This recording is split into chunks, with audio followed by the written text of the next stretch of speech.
परीनं गावाचा विकास होण्यासाठी हातभार लावलेला प्रयत्न केलेला आहे. परंतु हे होत असताना ह्या इलेक्शनची निवडणूक लागली, जाहीर झाली आणि विशालदादा महिला आरक्षण ज्यावेळेला डिक्लेअर झालं त्यावेळेला ह्या गावातल्या 35,000 लोकांच्या तोंडामध्ये आणि डोक्यामध्ये एकच उमेदवार होता, तो म्हणजे आमच्या संजीवनीताई. संजीवनीताई, तुम्ही 2 मिनिटं उभं राहून अभिवादन करा, सगळ्यांना अभिवादन करा पुढे जाऊन. मी मुद्दामून त्यांना पुढे हात घेतोय. उमेदवार बघा तुम्ही, बाकीचे उमेदवार बघा, त्यांचा चेहरा बघा, त्यांचं व्यक्तिमत्व बघा. त्यांना मी विनंती करतो की त्यांनी नमस्कार करा पुढे.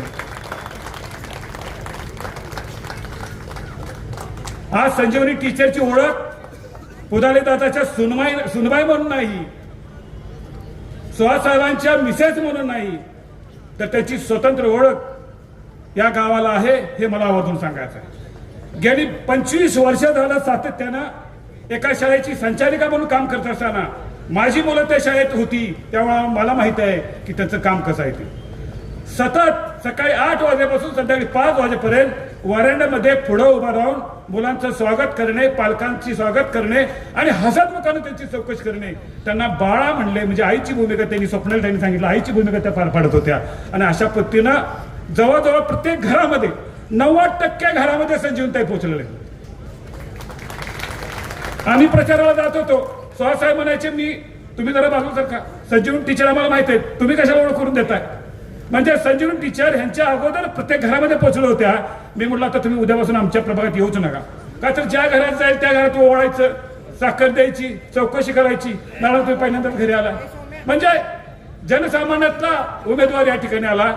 आणि हे उमेदवारी फायनल करत असताना विशालदादा जवळजवळ 700 ते 800 लोकांच्या मुलाखती बाळासाहेबांनी, आम्ही त्याचे साक्षीदार आहोत प्रमुख म्हणून. सकाळी 7:30 वाजल्यापासून रात्री 2:30-3 वाजले. एकदा विक्रमदादा आलते, पळून गेले मधनं. म्हटले माणूस काय म्हटले बरोबर नाही, म्हटलं किती काम करतोय, आम्हाला सोडा म्हटलं महेंद्रप्पाला, आणि ते निघून गेले मधनं. म्हणजे कॉन्स्टंट त्यांनी 700 ते 800 लोकांच्या मुलाखती घेतल्या आणि त्या मुलाखतीतून विचारलं की तुम्हाला उमेदवार तुमच्या भागातला कोण योग्य वाटतोय, आणि त्या मुलाखती घेऊन लोकांच्यातली उमेदवारी आज आम्ही जाहीर केलेली आहे. आणि हे करत असताना काही गोष्टीचा क्रायटेरिया तिने लावला.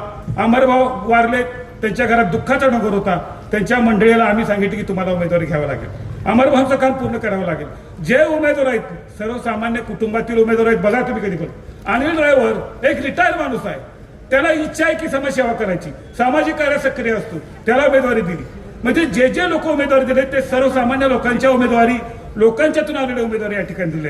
परंतु विरोधकांनी फार अपप्रचार केला, इतका अपप्रचार केला त्याला माफ नाही. पण जनता शोध नाही. मी तुम्हाला सांगतो, ह्या जनता त्यांना ह्या मताच्या रूपातून त्यांना उत्तर देणार आहे.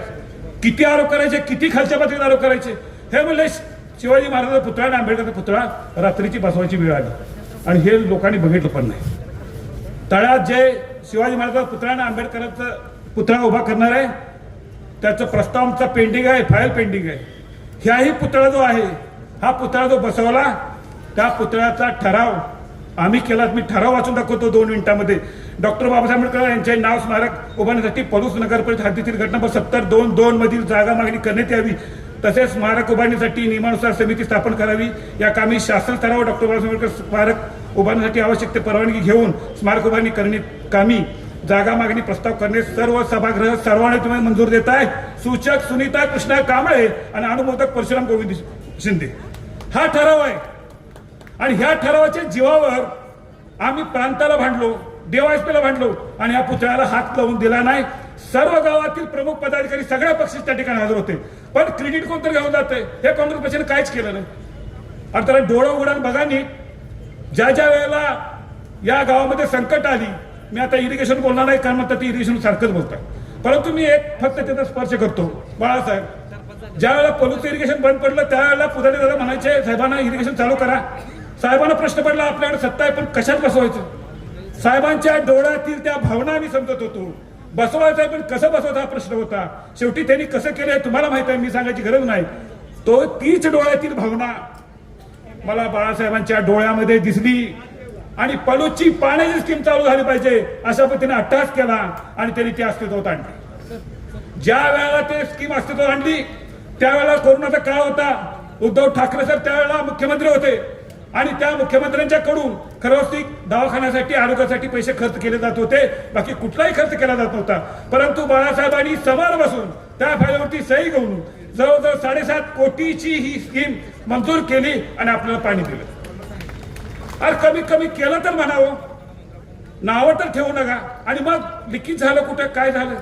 अरे लिकेज झालं, काय झालं, लिकेज काढायचं काम चालू आहे, तो विषय नाही. टेस्टिंग करत असताना थोडंफार होत असतं, परंतु क्रेडिट आम्हाला द्यायचं नाही, क्रेडिट बाळासाहेबांना द्यायचं नाही. आणि मग जे टीका करतात त्यांनी जाऊन विशाल दादा जाऊन मग पाण्याचं पूजन करायचं, फोटो व्हायरल करायचं की आमच्यामुळे झालं. अरे कुणी आणली स्कीम, कोणी मंजूर केली, पाणी कोणी पाडलं? एक तर तुम्ही आम्हाला विरोध करत होता आणि मग परत नावं ठेवायची की यामध्ये पाण्याची स्कीम आम्ही चालू केली. म्हणून खोटं बोला, रेटून बोला, हा त्याचा धंदा आहे. मी तुम्हाला एक जातं उदाहरण देतो, भरपूर बोललं तर काय. फक्त प्रशासनाच्या काळामध्ये डीपी प्लॅन एक मंजूर झाला बाळासाहेब, प्रशासनाच्या काळात झाला. मी तुम्हाला ह्या गोष्टी मुद्दा म्हणून सांगू इच्छितो, ह्या तुम्हाला माहिती नाहीत आणि सुहासाहेब आमचे बोलत नाहीत आणि ते बोलत नसल्यामुळे आम्हाला हा प्रॉब्लेम झाला. तरी बोलावं अशी आमची इच्छा आहे. डीपी प्लॅन कोणाच्या काळात मंजूर झाला? प्रशासनाच्या काळात मंजूर झाला. प्रशासन कोणाचं? सरकारचं. सरकार कोणाचं? तुमचं. दोष आम्हाला देताय. आणि समजा केलं डीपी प्लॅन हा होणार कुठल्याही शहराचा, परंतु जो डीपी प्लॅन मंजूर झाला ज्यानं ह्या डीपी प्लॅन वरती सही केली ते गायकवाड साहेब, त्यांचा सत्कार कुठे झाला तुम्हाला माहित आहे का? संग्राम भवनला झाला सत्कार. हे तुम्हाला माहिती नाही. हे कुणी केला? हे जे लोक आता बोलतात, विरोधात बोलतात, डीपी प्लॅन वरती ओरडतात, तेच लोक तिथे फोटो मध्ये होते बाळासाहेब, तेच लोक होते त्या गायकवाडचा सत्कार करायला.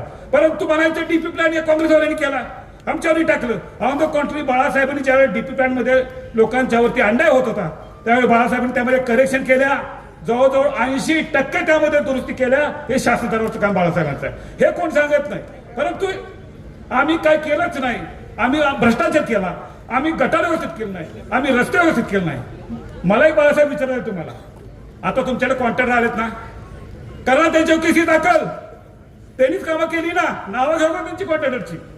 त्यांनीच कामं केलेली आहेत आणि त्यांनी कामं केली तर त्यांच्यावरती केसी दाखल करा, त्यांना ब्लॅक लिस्ट मध्ये टाका.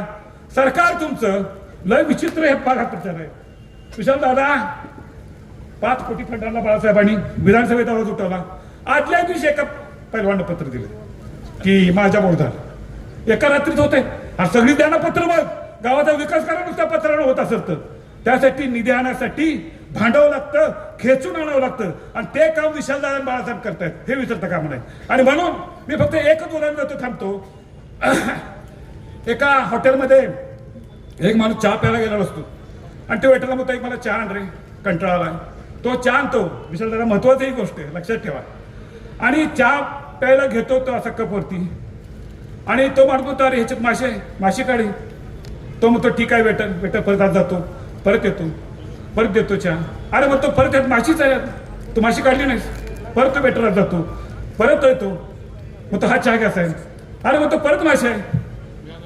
तो वेटर म्हणतो माशी कपात नाही, माशी तुमच्या चष्म्यावर आहे.